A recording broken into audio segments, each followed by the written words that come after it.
Hello everyone, this is my review of this head unit that I just bought on Amazon about a week ago. Got it installed about a week ago. It's pretty easy install overall if you know how to do car audio. It's really simple. If you don't know how to do car audio, it might be a little bit difficult for you, but there are plug and play harnesses that you can order for about $9. This unit itself right now is $32.99 on Amazon. You can also apply a 5% coupon to it. I bought mine for a little over $23. I will have a link in the description for this unit. It does come with the steering wheel controls, which, it's just a remote that attaches to your steering wheel. Nothing special. It does come with a regular remote control as well, like a handheld one. Comes with a backup camera, comes with all the wiring, and instructions on how to install it.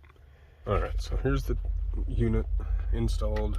It didn't quite fit, so it kind of has a little overlap. Also, my truck does have a double dim size for aftermarket stereo and for factory, but I ended up having to cut out where this inserts on the back side of this bezel here. So it's about a ½ inch too tall in order to just do a direct install. So just keep that in mind. I'll go ahead and power it on here so you can see what it looks like.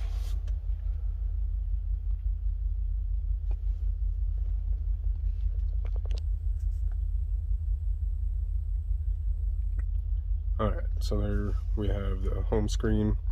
You got your phone link here, your wheel controls, settings, audio video in, Bluetooth, your FM, AM stereo. Music, movies, photos, and Explorer are for if you use these slots here. We got a micro SD card and USB, so you can put a thumb drive in there, or you can hook your phone directly to it. I did use the phone link.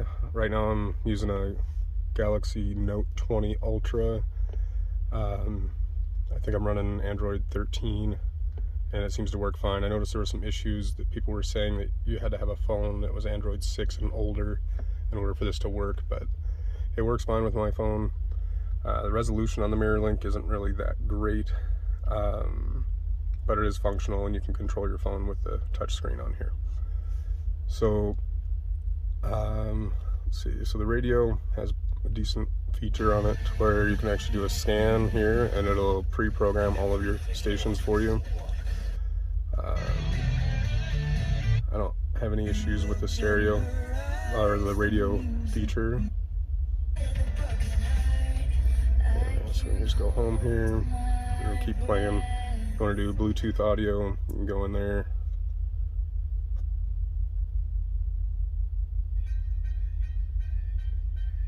Yeah, full control of it here.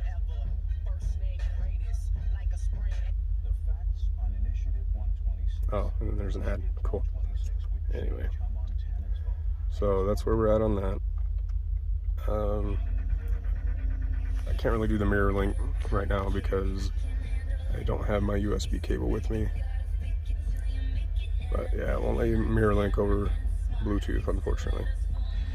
But we also have the backup camera that I installed. It's fairly wide angle. It says 170-degree wide angle, but I don't know if it's quite that much. Maybe it is. I don't know. But it's not bad. Quality overall. It's not great, but it's better than nothing at all. And unfortunately, I can't get these to work because I don't have a steering wheel sensor on my truck to be able to hook to it. But other than that, it also sucks a little bit on the backup because it does shut off your stereo, or not your stereo, your whatever music you're playing. It'll shut it off. But yeah, that's about it. My honest review on it for $23. It was well worth it. We will see how long it'll last.